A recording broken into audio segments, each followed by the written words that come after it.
నిర్మల్ జిల్లా కుంటాల మండలం లింబా గ్రామంలో రోడ్లన్నీ బురదమయంగా మారాయి. గ్రామ యువకులు రోడ్లపై నాట్లు వేసి నిరసన తెలిపారు. వర్షాకాలం వస్తే రోడ్లన్నీ జలమయం అవుతున్నాయని ఆవేదన వ్యక్తం చేశారు. సమస్యల గురించి నాయకులకు ఎన్నిసార్లు చెప్పినా పట్టించుకోవడం లేదని ఆరోపించారు. నాయకులు అధికారులు ఇప్పటికైనా స్పందించి రోడ్లు నిర్మించాలని కోరారు.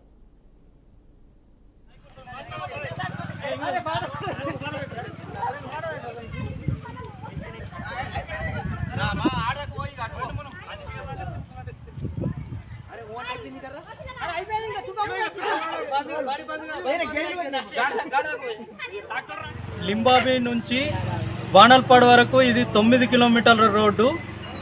గత సంవత్సరం యువకులంతా కలిసి పెద్ద మొత్తంలో ధర్నా చేయడం వల్ల టీఆర్ఎస్ ప్రభుత్వం కానీ అప్పుడున్నటువంటి ఎమ్మెల్యే గారు విఠల్ రెడ్డి గారు 5 కిలోమీటర్ల రోడ్డుని శాంక్షన్ చేయించడం జరిగింది. ఆ రోడ్డు దానికి 1,09,00,000 బడ్జెట్ పెట్టి ఆ వానల్పాడు నుంచి లింబా కే గ్రామం సంబంధించి పోచమ్మ గుడి వరకు చేసి అక్కడ ఆపేయడం అనేది జరిగింది. ఆ పోచమ్మ టెంపుల్ నుంచి లింబావి మూల చివరి వరకు ఈ 1 కిలోమీటర్ రోడ్ అయితే ఏదైతే ఉన్నదో ఇది చాలా సంవత్సరాల నుంచి పెండింగ్లు ఉన్నది. అస్తవ్యస్తంగా తయారైంది. ఎన్నో రోజుల నుంచి దీన్ని ఎందరో అధికారులకు చెప్పినాం కానీ ఎవ్వరు కూడా పట్టించుకోవడం లేదు. అంతేకాకుండా పిల్లలు బడికి వెళ్ళాలన్నా కానీ రైతులు కూలీ పనులకు వెళ్ళాలన్నా కానీ చాలా ఇబ్బంది పడుతున్నారు. లింబా